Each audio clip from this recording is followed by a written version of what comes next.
Welcome, everybody, to episode number 5 of Comeback Conversations. I am with my friend James Blatz, who I had the honor and pleasure of spending the last 3 days with. It was amazing. I got to meet him in person. This is the first time I think he's been able to come across the border and meet any comebacks. It was an absolute honor and a pleasure, but I wanted to have James come on here and tell his story. So James will get into it deeper than I, but James came in a lot like me. He came in, we had a similar background, obviously, different industries, but James and I connected, I feel, right off the gate in terms of like, God, I know that fucking guy. So the ability to sit in person with James for the last couple of days and hear some of the stories, we've told some of the same lies. We lived a similar life, 2 kids, like a lot of similarities. So I'm excited personally to be able to get on here and do one of these things with my good friend, James Blatz. James, start off, tell us a little bit about you, your background, your life, right? Talk a little bit about your life sort of really leading up to joining this movement. Yeah, so thanks, Dave. It's a pleasure to be here, man. It's what a fucking treat to meet some comebacks in person in the wild. It's been a fabulous couple days, and it's 10 months now. It doesn't seem that long, but it kind of seems like forever in some other ways. But today, this last couple days is a huge benchmark for me. It was kind of a progressive thing, like a lot of us talk about. It's certainly not uncommon. I think it's pretty consistent with a lot of stories. Very successful in business and life, and a beautiful wife, a couple kids, and things were going great. And it just kind of reached a point where just things started to slide a bit, and obviously started to struggle, and just kind of fell down that path of not being the best me that I could be, and obviously being distracted, and just not showing up. Quite fucking simple, just not showing up. And it's amazing how well it was hidden. I'm actually still startled to this day how well, and I mean, we talked about this a lot because I think we share some commonalities there. But the fact is, it got to a point where it just progressed and became deeper and deeper and deeper, and it was a bigger risk all the time. I was very lucky. I didn't do anything really stupid, but obviously it had major impacts just on relationships, on performance in business and finance, all those types of things. And it got to a point where I was just looking for a way out. I just needed that way out, and I don't know why. It just continued to progress. And so it was, just a happen chance thing. Saw that ad everybody talks about, and clicked that link. And, I thought, nah, this isn't going to happen. This is just another fucking, there's no magic pill here. There's no secret formula. It's just, but I thought, let's give this a shot. And that's when I started 10 months ago. And, it's been a revelation. That's the best way to put it. Really am fascinated with your story because, as we're in here and we're talking, it's how did I get here? It's how did I get here? Go back to 20-year-old James, right? We, that guy, right? Did college and, it's a beer on the weekend kind of thing. 20-year-old James would have never predicted 40-year-old James. And your quest was to solve, like, how did 20 get to 40, right? And it was these small incremental, things. But, it's a lot less about how we got here than it is about where we're going. But you spent a lot of time on trying to figure out, how we got here. Like, where did you land on that, I guess, or are you still seeking? That's a fascinating observation because I can tell you 20-year-old James would have kicked fucking 40-year-old James's ass. Thought he was in a bum, big right? way, right? 20-year-old James, I was a rock star. I mean, and don't get me wrong, I worked for it. I worked really hard to be, to get to where I got to in my area of, business. I had some great breaks along the way. I took full advantage of them. I'm very entrepreneurial nature. I'm a business guy, but it's amazing because that success almost led to that sense of I'm fucking invincible. I can do anything. And then that sliding thing happened, and at 40, all of a sudden I look back and I'm like, what happened? Where'd that 20-year-old James went? Yeah, everything I built over that early period from 20 to 30 was still there in a large part, but kind of coasted for a bit. But, it was the strangest thing. And last few days, we've talked a lot about this. I've been trying, one of the things that I struggle with is trying to figure out why did it happen? I need an answer. I need a formula. I need an equation. I need some sort of, I journal like crazy. And journaling to me is data. And I'm writing down data and I'm looking for variables. I'm looking for statistical trends because that's how my brain works. There's nothing there. And what I've learned is that I just need to accept the fact that there is no equation, there is no formula. I need to accept the fact that what happened for whatever reason. And the fact of the matter is, I'm moving forward in a different path now. And that's all that fucking matters. All the what happened in the past, you know what? It's part of me. It's always going to be part of me. It's a ghost. It's a ghost that I, had in my head that, now I couldn't see it, couldn't feel it. Now I know it, it was there, but it's gone. And that's just simply the way life has to go on. I have to accept the fact that I'm not going to figure something out. I'm not going to, see some trigger that I can point back at and say, that's where it all started, brother. Yeah, it doesn't exist. What I do know is it ain't happening again. I think a lot about, for guys like you and I and a lot of the guys inside of this thing, the psychological patterns, right? We put ourselves in bad spots, we figure it out and win, right? And what we're doing is teaching ourselves, we know how to get out of this shit.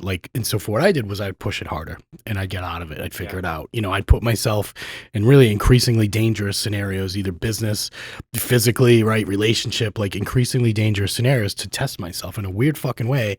Like got off on how bad could I make this scenario and still figure out a way. And I literally enjoyed that shit, right? It's a very destructive fucking habit pattern.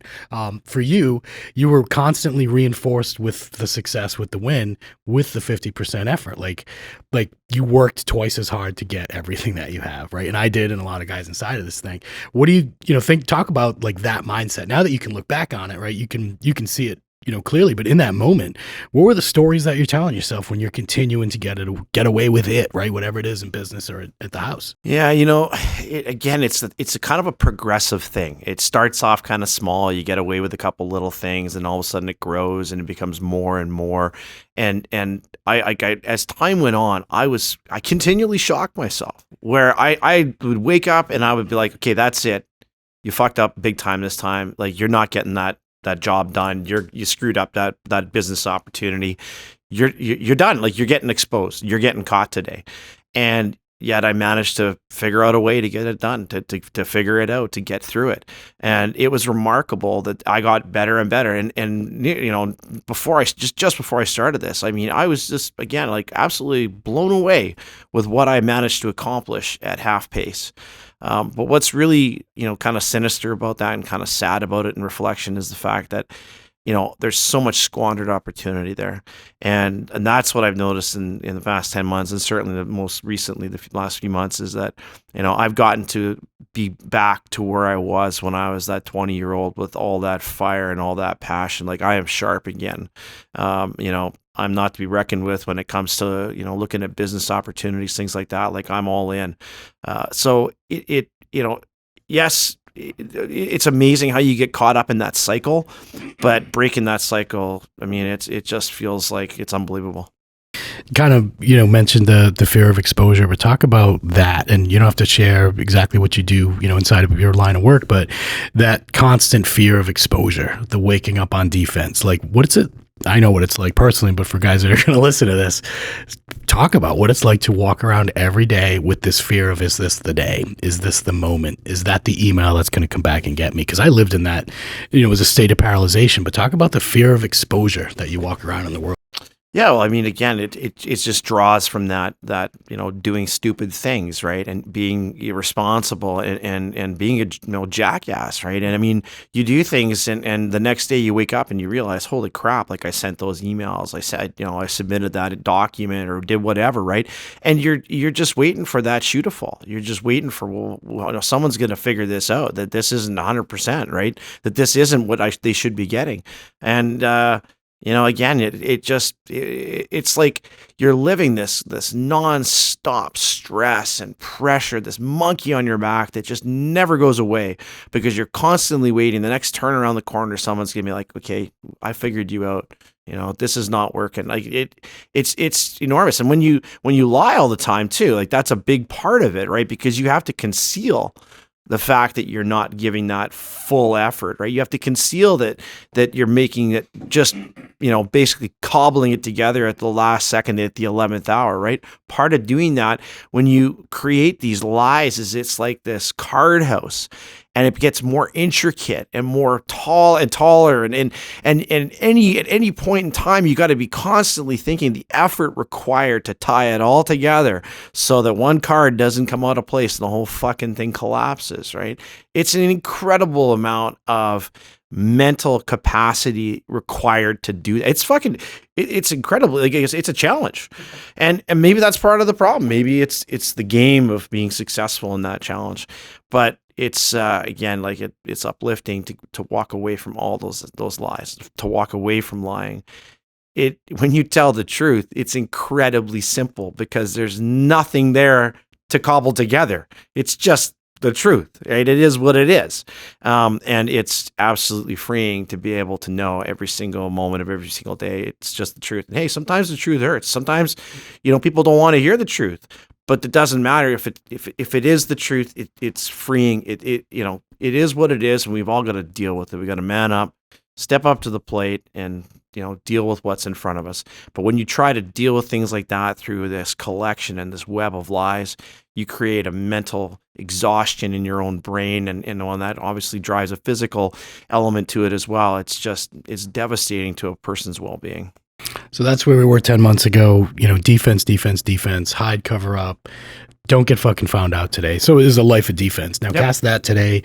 Early on, it's not magic. Early on, we start getting on offense. What's it like for you getting started on this thing a couple days in, couple weeks into this thing where the lights are starting to come on, and it's a lot easier to just be honest, right? We talk a lot about freedom, and we'll get to that next, but what's it like when the light switch flips and it's, okay, no longer defense, all offense?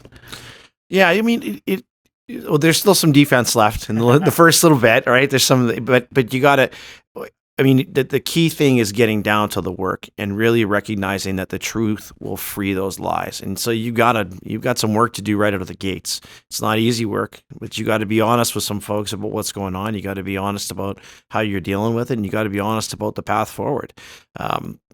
It's almost therapeutic though in some elements, and it's absolutely vital to the process. And then, getting down to the work, really starting to see those little wins at the start that come out of doing the work and getting your F's in place and really focusing on doing better. It just, that starts to grow, and all of a sudden you start to realize without that distraction, without that negative influence in your life, you're able to start to get back to being that person that is building positivity in every element of your life. And it took me probably 6 weeks to kind of really get out of the gates. I was very lucky. Things happened quickly for me, just in terms of getting rid of the alcohol. That was something that for whatever reason, I just stopped. But it was a good 6 weeks to 8 weeks to really start to get that momentum in doing the work, where I started to feel those wins really adding up, and I started to feel that release of not having to play defense every day, of being able to go on offense. And now after 10 months, like I say, it's a sharpness, it's a focus, it's a drive. My ambition is back. It's a fire in the belly. And everybody, all the guys that are coming to this have that. They've just got to find it. They just got to bring it out. One of the things I heard you say was just the quick wins, right? Like, most of us go to bed at night and we focus on the 2 or 3 mistakes, the 8 or 10 things that we probably did very well. I never really looked at, but as soon as you get inside of this thing, one of the reasons this works so well, so quick is it's quantifiable, it's measurable. That's what most of us are looking for. Like, we like stats, we like numbers. It's data, scoreboard, right? How did I win? How did I not? Talk about the importance of quick wins out of the gate. Like, and these are not, I don't like saying like little wins, like a win is a win. Like, some of my wins early on were, today I would look back and say, it's just what you should have done. But early on, they felt like wins. Like, talk about the importance of quick wins, getting in, get started, get quick wins. I think so when you get caught in that rut, and you get caught in that rut for a long time, where you're in this negative frame, you're not making any effort to do anything but to be a jackass, right? And so it's really challenging at that point to actually have any initiative whatsoever to even do the most mundane things around the house, for example, just simple, kind of a comparison of what happens at home. And so when you get out of the gates and you look at the F's and you say to yourself, you're now not having, any alcohol whatsoever. And so you've got to find things to keep yourself, busy in a different way that you haven't done maybe in some time. And you find these mundane tasks like making sure that the dishwasher is emptied, making sure the dog shit is picked up off the lawn, right? And I know it seems mundane and it seems trivial, but there's a certain sense when you've been doing nothing for so long that doing these mundane tasks, and it has a positive influence in your household, right? Because all of a sudden someone else doesn't have to do it, right? And so those quick wins are really important just to gain that and start to develop that kind of pattern of wanting even bigger wins. And of course, they grow to much more meaningful wins over time. But hey, someone's got to pick up the dog shit. So still a Win is a win. win. Still Win a is win. So your relationship with your wife, like you talked a little bit about it here while we've been in person. What do you see as like sort of the biggest changes that she's noticed? Maybe the changes that you've noticed. Like how in the last 10 months has your relationship evolved? Because you didn't click the link to be better husband, to be a better dad. But I want to talk about where you're at with your relationship with your wife, and then the girls. Like I know they look at you different. Talk a little bit about the new this upgraded version of James, highly upgraded version of James inside of your relationship with your wife. So, we talked, it was great to have this conversation about family during the last couple of days, particularly, but certainly over the whole 10 months. And that's one of the greatest elements of this lifestyle is the fact that family is such a core element of it. My wife, I'm very lucky. My wife has the patience of Job. And I mean, she's been by my side as much as, I've had my struggles. She's always been there, but it's been phenomenal for her. And it really about being present in all those elements of our daily lives, about, she knows that I'm there when she needs me. She knows that I'm there to participate. She knows I'm picking up, on elements that I neglected for some time. And I think, in a lot of ways, she feels like that husband that she got at 20 years old is back, right? And that's, for me, exciting. It's exciting for us. We're at a stage in life now where, our kids are getting to the point of almost finishing high school. And so we're at a stage where, it's going to be just us in the house. And so it's exciting to experience having that relationship getting so much deeper and stronger, even now at this stage, and after 22 years, it's been phenomenal. It's been absolutely fab for both of us. I mean, and she's excited about it. Like we talk now about all sorts of elements of our relationship we didn't talk about 3 years ago, and it just makes us stronger every day. And that's translated directly through to our two girls. You think you're hiding these things. You think you're being fucking clever, but kids are smart, don't kid yourself. They get it. They may not know exactly what's happening, but they know what's happening in some respects.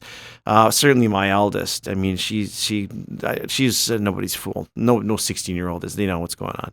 And ultimately, again, I was always, a good dad in the sense of being there, supporting them, but a minimalist good dad, I guess, is maybe a way of putting it.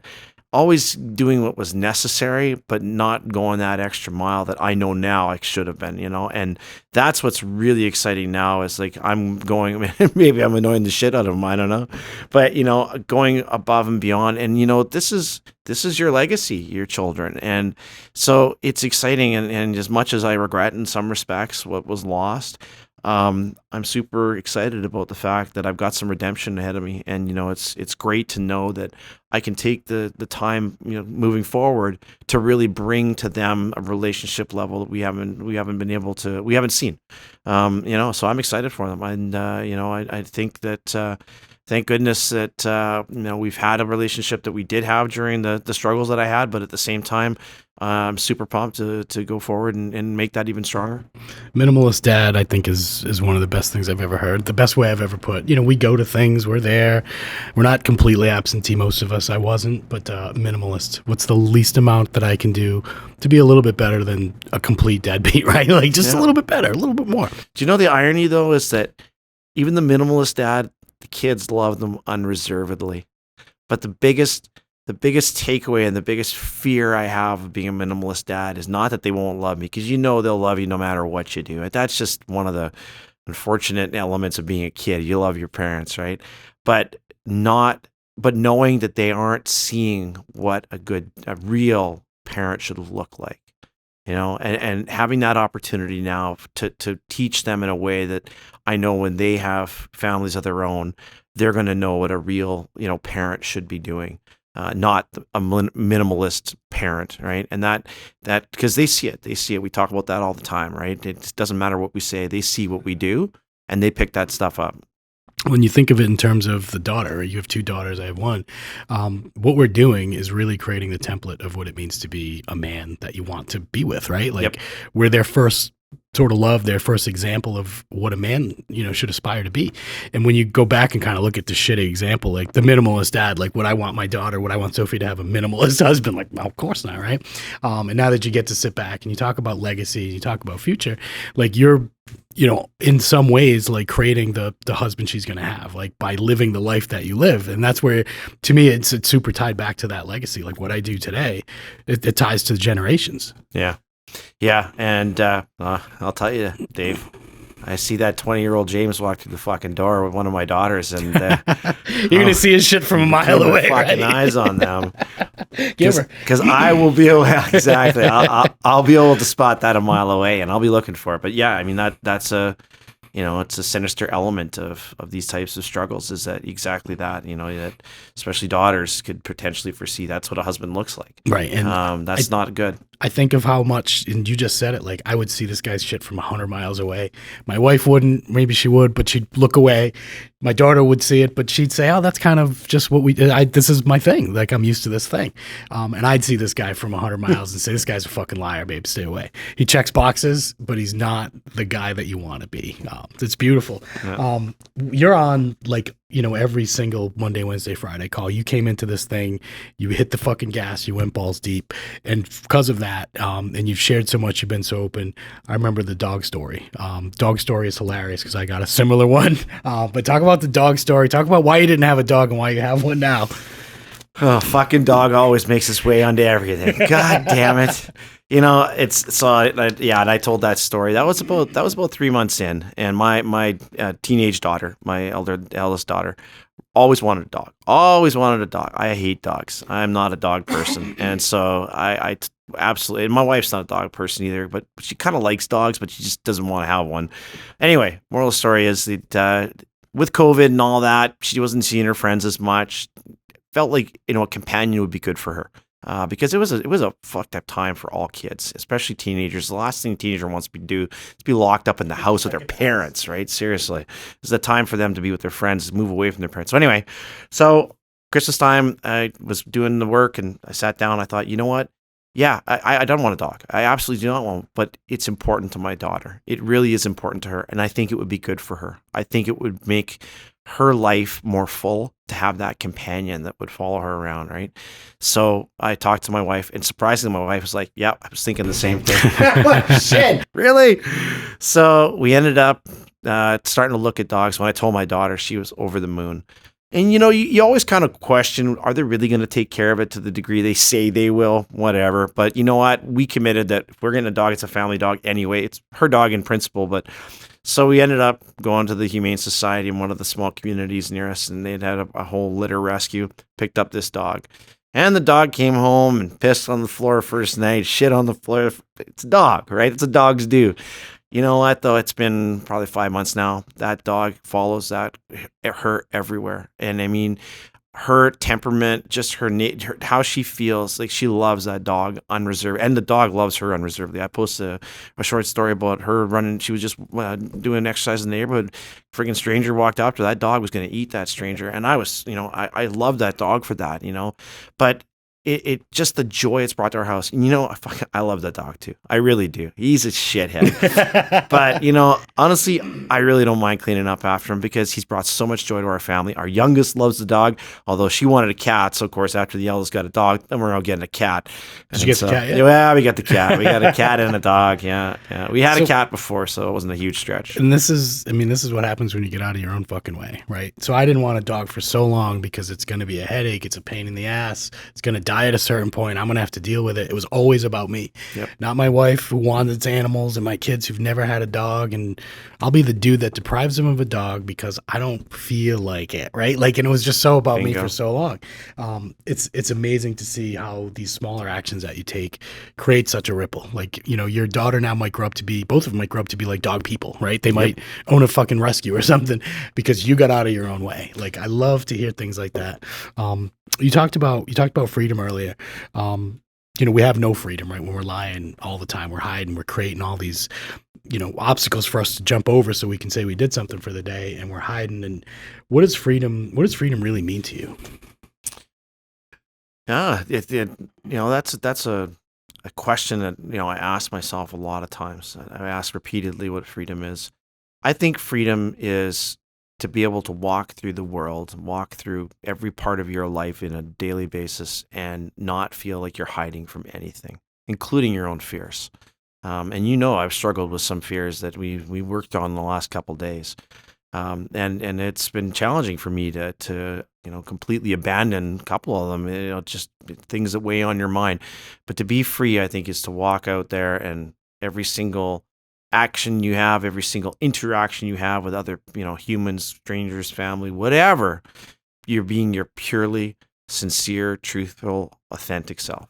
If you can do that, your mind is free.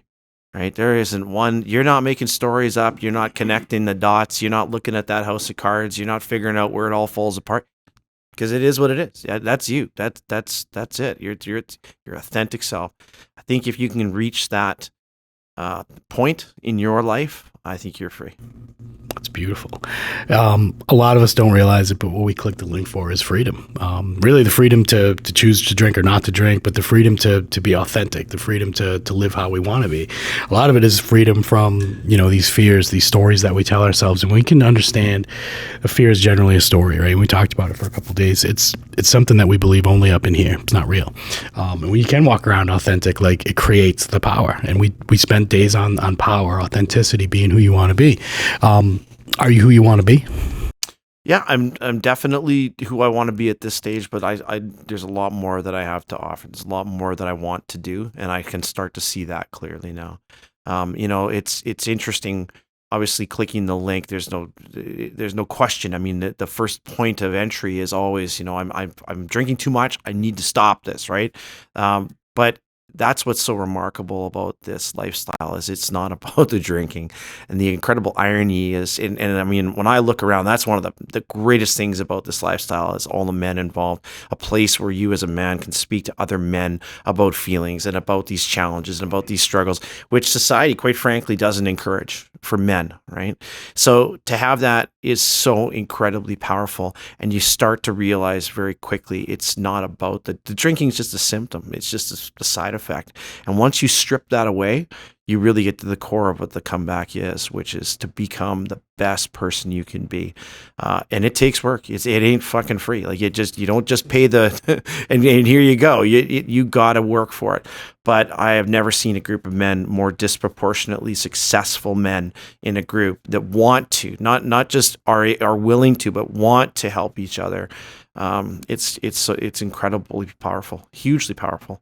And I know I thank the men in that group every day for the success that I've had. Yeah, I had to work for it. I did it myself in many, many ways. But man, when I needed a hand up, there was always many men sticking theirs out to pull me up with them. You talk a lot about, the community and these other guys, and we all are on our own journey. And one of your things was like, how did we get here? How do we get here? Like, and then how did it work so fucking quick, right? Like, some guys get this thing right out of the gate. Some guys don't. To me, the guys that get this thing right out of the gate simply needed permission to change their fucking life, right? You've tried it on your own. What was this right? Is it not? But like, I think what Mark did, with this message and the way it hit you was like permission to change this shit. Because we don't have that anywhere else, right? Culturally, socially. There's alcohol at everything, in every dinner, every client meal, every football game, everything. And it's so socially not even acceptable, like fucking pushed. Like, yep. I need like permission to like live a different life, right? Like, everybody else is doing it. And when we come into this thing, we live a different life, like, by a lot, right? I think 99% of the world has shit they need to work on, be it, overeating, playing too many video games, drinking like an asshole. But they don't have the balls, the initiative, whatever it is, to make a choice to change it. And they also don't know, like, there's no reason to, right? Like, should I don't want to be different. You made a choice to be different. Like, that's a powerful choice. What's it like going out, for you in the world, being different? Like, how does that feel? Oh, it feels fucking phenomenal. I mean, I'm 40 pounds lighter. I'm not even done yet. The just the exercise alone. Well, I was very clear on the fact too when I started this. My health was not in the greatest condition, right? I had blood issues that was blood was the marker of issues that were happening, right? And that was a big concern for me. My doctor was absolutely clear with me. Like, she said, these things are moving in the wrong direction, dude. This is not a good situation. If you don't change your habits, this is going to be a problem, right? It's going to lead to problems. And so, yeah, I mean, I was scared to death to go for blood tests, right? Now I look forward to it because it's important. Right, it's what you need to do as a person to keep yourself, on track, to make sure things don't sneak up on you. Right, all that came back in. So when I walk around now, I feel better physically. I feel better emotionally. I am healthier, period, which means, my kids hopefully I'm going to be around for more time, right? It just, everything is more positive in business, in family, in life, just everything is much more positive, and don't have that weight of all those lies just, cobbled together every single day, driving you towards emotional exhaustion every day because you got to figure out, did you weave it all together just right? Because one misstep and everything falls apart. Well, now there's nothing to fall apart anymore. It's all gone. So, obviously, we're coming off of the experience. I think it's going to be the last one, at least in this current structure. We're going all in on these 90-day meetups in the alliance, and being in person and being able to connect. What was your hesitation, excitement, fear, whatever your feelings were in terms of coming to an event? Like, I know you're, across the border, and there's those issues, but beyond that, fear, anticipation, excitement to actually be in person, meet Mark, be around some of these other guys. Like, what was the thought process, I guess, of getting into that? Well, yeah, and I mean, for me, the experience was it was a goal that I wanted to reach certain points in my comeback on my own, because I had gotten out of the gates so quickly, and I was making my own progress quite well. I felt like it was an opportunity to really get some experience behind me, and get some success behind me, get some of those bigger wins behind me, get healthier, quite frankly, to take advantage of some of the really fun elements of the experience, because it's as I've really enjoyed the yoga in the park and the freaking maybe I shouldn't be telling these things. The physicality, yeah, it was great. I really enjoyed it. But anyway, so I set the goal of the experience, and I've been talking about coming to the experience in June specifically for months, and so in the last week, you could ask my wife, I've been fucking giddy. It's been like, I haven't done a trip on my own of this length and this, just away like this. Forget about COVID and all that shit. That's irrelevant. But coming here was, to me, like coming to the heartbeat of the comeback. And to do it on my own, to have that time driving down here as a reflection, and then to spend time here. And I laugh because the first night I'm here, I'm like, geez, we got more per capita bars than any other city, I swear, in the U.S. But it kind of was. It's like I say, it's like coming to the heartbeat, to the headquarters. And I was super excited to meet everybody in person that I've seen on these Zoom meetings. And it has met my expectations unreservedly. It's been phenomenal. And there's no you can't compare Zoom calls and videos to in person, right? In person has that personal touch and element. I got to walk with Mark Jamison, yesterday today, for a good 10, 15 minutes, and I had a great conversation and learned some really important things about some of what's happened in the last couple of days. So it's been phenomenal. That's awesome. Yeah. The power of in person, the power of connection, and really transcending the Zoom. And Zoom is amazing, and phone calls, and it's great. But when you can get together, and even having this conversation right now, just looking across the table from you, we've had like how many meals together? Like, yeah, you're like my buddy. Like, you're in my car with me. Like, it's fucking cool. Like, and I don't like. Guys who I don't know how much, guys who know me or whatever, if you're early on listening to this thing, I'm not like a social dude. Like, I don't fucking spend a lot of time with like people. I'm all in on my family. I spend all my time and energy with those guys. I like to be alone. But when I do spend time with people, it's with comebacks. It's with like-minded guys. It's with guys who have goals, has aspirations, and can be fucking honest with themselves, can talk about, books and growth and where we, 5-year, 10-year plans, talk about business. Like, that's the conversations that I like to have. And most of the world doesn't have them, right? Most of the world is stuck in politics and gas prices and whatever the fuck's going on. I just, the big game and shit like that. Like, I don't spend time in that area, but most of the world spends time in this area of things that they can't control, right? And most of the world looks at the things they can't control and talks about that, right? Because it's a lot easier than looking in the fucking mirror at the things they can control. Yeah. And you're a guy who made that move and the next move and the next move. And I remember you early on, on one of those Wednesday calls, like, you look scared to fucking death. And then I could see her eyes kind of open up in terms of like, if I don't drink tonight, right? And that's where we were at the time, like the time that I can spend with my daughter. And it's like all of a sudden, like I'm looking at your lights fucking come on. And I sound crazy, but like I could see this moment when I saw that moment, right? And I could see this guy's got it. He's gonna figure it out. And the way you just kind of lit up with like, wait a minute, it's actually very simple. Like if I don't do this, I get that. And then that's how we start to create really that finite mindset of goals, attack, kill the goal. What's the next goal?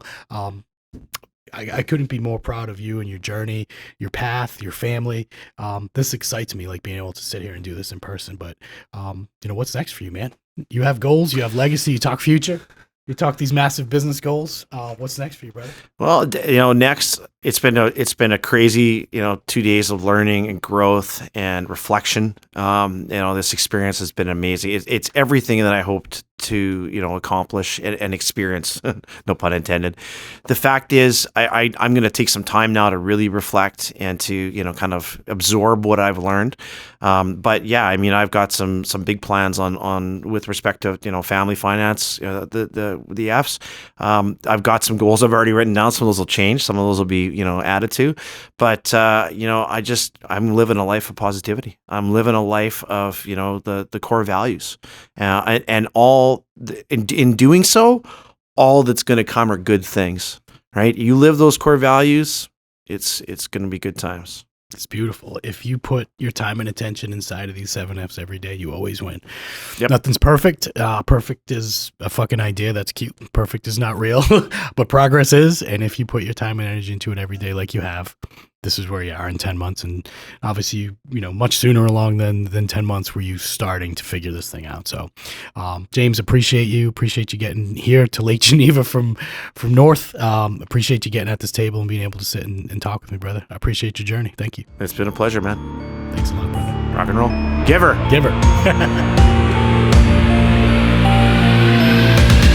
I am a comeback. If you're not dead, then you're not done. I ain't dead, so I'm here to show everyone. I am a comeback. It's not a disease, it's a choice. So I